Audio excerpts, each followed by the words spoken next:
এমনিতে আমাদের রাজ্যের বিরোধীরা সারা বছর ঘুমিয়ে থাকেন, ঘুমিয়ে কাটান বলা যায়, কখনো আদালতের দরজায় আর কখনো টেলিভিশনের পর্দায়। এছাড়া খুব একটা কনস্ট্রাকটিভ আন্দোলনে আমরা দেখতে পাই না আমাদের দলের, আমাদের রাজ্যের বিরোধী দলদের নেতাদের। সব কংগ্রেস বলুন, বিজেপি বলুন, সিপিআইএম বলুন, ফরওয়ার্ড ব্লক বলুন, আরএসপি বলুন, যত বিরোধী দল আছে তারা প্রত্যেকে প্রায় ঘুমিয়ে থাকেন। আর নির্বাচন আসলেই তাদের ঘুম ভাঙে, বিভিন্ন রকম আন্দোলন দৌড়ঝাঁপ শুরু করে দেন। তখন বড় একটা আদালতের দরজায় তাদের দেখা যায় না। অথচ এই মমতা বন্দ্যোপাধ্যায়, রাজ্যের যিনি মুখ্যমন্ত্রী, তিনি যতবার বিরোধীরা জ্বলে ওঠার চেষ্টা করেন, তিনি যেন অদ্ভুত ক্যারিশমায় সব কিছু জল দিয়ে নিভিয়ে দেন। আসছি সে কথায়। বিগত লোকসভা নির্বাচনের মুখে রাজ্যের সব মহিলাদের জন্য মমতা বন্দ্যোপাধ্যায় নিয়ে এসেছিলেন লক্ষ্মীর ভান্ডার। রাজ্যের সমস্ত মহিলারা 500-1000 টাকা মাসিক ভাতা পাচ্ছিলেন, জাতি, ধর্ম, বর্ণ, রাজনৈতিক দল নির্বিশেষে। তার সাথে যুক্ত হয়েছিল দুয়ারে সরকার। পাড়ায় পাড়ায় ক্যাম্প করে সরকারি পরিষেবাকে একেবারে তৃণমূল স্তরে পৌঁছে দিয়েছিলেন মুখ্যমন্ত্রী। আগে সরকারি পরিষেবা পেতে বিভিন্ন সরকারি দপ্তরে ছুটতে হতো মানুষকে। সেখানে সরকারি কর্মচারীদের টালবাহানা আর ঘুষের চক্রে পড়ে কত মানুষকে তাদের জুতোর সুতলা খোয়াতে হয়েছে তার হিসাব কিতাব নেই, নেই কোনো হিসাব। মমতা বন্দ্যোপাধ্যায় ক্ষমতায় এসেই বুঝতে পেরেছিলেন সরকারি অফিসগুলোতে এই ঘুঘুর বাসাকে ভাঙতেই হবে। প্রথমেই কলকাতায় কেন্দ্রীভূত অফিস কাছারিগুলোর সর্বোচ্চ লেভেলের যারা আমলা, মন্ত্রী, তাদের নিয়ে ছুটলেন জেলায় জেলায়। প্রশাসনিক মিটিংয়ে প্রকাশ্যেই আধিকারিকদের ভালো কাজের প্রশংসা করলেন আর মন্দ কাজের জন্য করলেন কড়া সমালোচনা। ভর্ৎসিত হলেন তার দলের নেতারাও, বাদ গেলেন না জনপ্রতিনিধিরাও। প্রকাশ্যে তিরস্কৃত হলেন বহু নেতা। টেলিভিশন ক্যামেরায় তার ধরা পড়ল, দেখলেন রাজ্যবাসী। কন্যাশ্রী, রূপশ্রী, সবুজ সাথীর মতন প্রকল্পে তার দলের একজন নেতাকেও তিনি নাক গলাতে দিলেন না। সরকারি স্কুলগুলোর মাধ্যমে ছাত্রছাত্রীদের কাছে পৌঁছে গেল সাইকেল, অর্থ, বই, খাতা, ব্যাগ, জুতো, ইউনিফর্ম, মোবাইল ফোন পর্যন্ত। একজন নেতারও ক্ষমতা হলো না তার নিজের লোকজনকে একটা সাইকেল বা মোবাইল পাইয়ে দিতে, যেটা বাম আমলে আমরা কল্পনাও করতে পারতাম না। সরকারি সুবিধে কারা পাবে তা ঠিক হয়ে যেত সিপিএম এর পার্টি অফিস থেকে।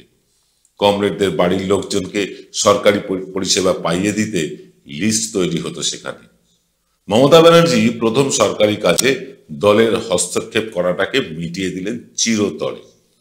তার মানে কি আবাস যোজনা বা 100 দিনের কাজে তৃণমূল নেতাদের একাংশ চুরিচামারি করেনি? আসবো সে প্রসঙ্গে, তবে ছোট্ট একটা বিরতির পর। সেরাই যখন হাতের কাছে, অন্যটা কেনই বা কিনি।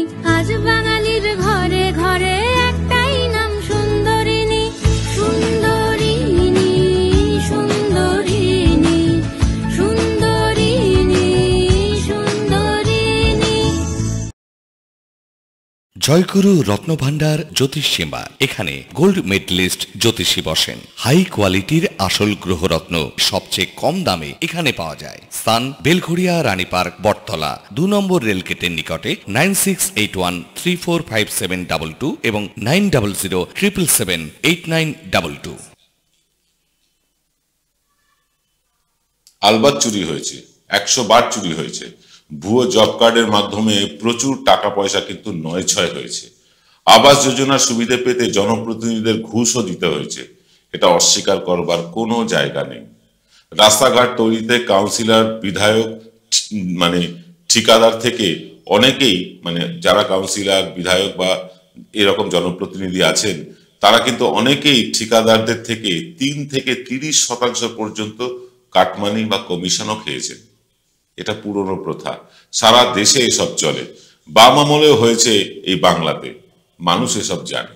কিন্তু গ্রাম বা শহরতলিতে পাইকারি হারে এত ঢালাই রাস্তা স্বাধীনতার পরে কখনো হয়নি। কাজও হয়েছে, কমিশনও হয়েছে।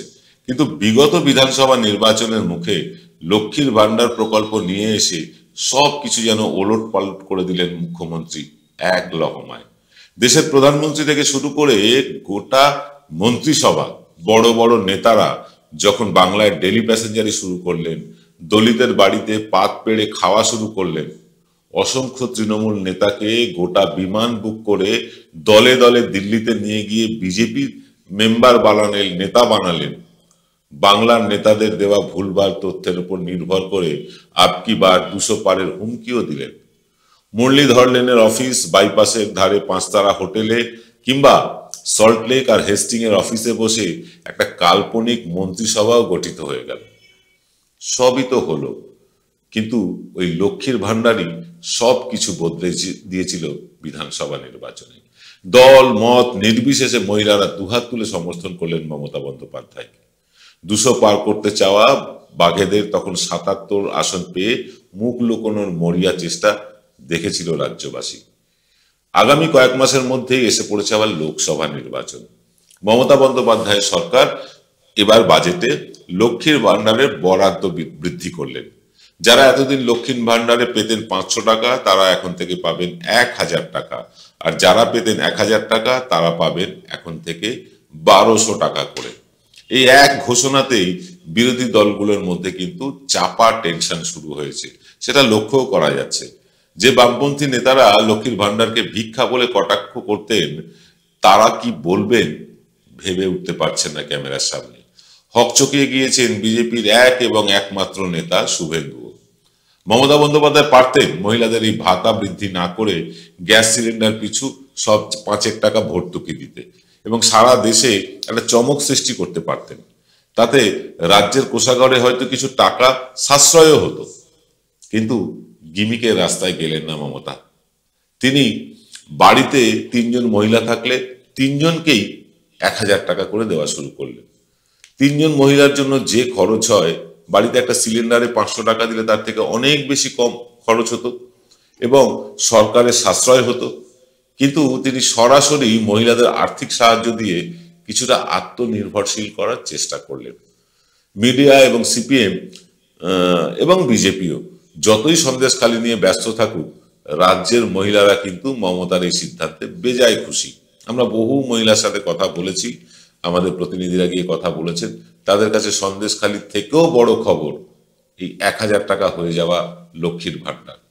রাজ্যের টেলিভিশন মিডিয়া এই নিয়ে খুশি না হলেও, তারা এসব না দেখালেও, তা কিন্তু আর গোপন রাখা যাচ্ছে না। ওদিকে আবাস যোজনা কিংবা 100 দিনের কাজের টাকা নানা ছুতো নাতায় নানা অজুহাতে কেন্দ্রীয় সরকার আটকে রাখলেও রাজ্যের নিজস্ব তহবিল থেকে সেই খাতে অর্থ সাহায্য দিয়ে আরো পর পর 2টো বিস্ফোরণ ঘটিয়ে দিলেন মমতা বন্দ্যোপাধ্যায় একেবারে নিঃশব্দে। এর ব্যাপক প্রভাব যে আগামী লোকসভা নির্বাচনে পড়বেই, এটা বুঝতে অসুবিধা হওয়ার কথা না সুজন বাবু, মোহাম্মদ সেলিম বা শুভেন্দুদের।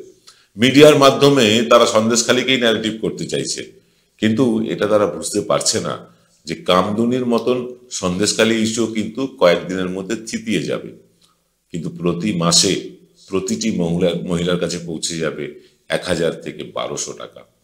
তাই এখন থেকেই বাম বিজেপিকে একটা স্থায়ী ইস্যু তুলে আনতে হবে লোকসভা ভোটকে সামনে রেখে।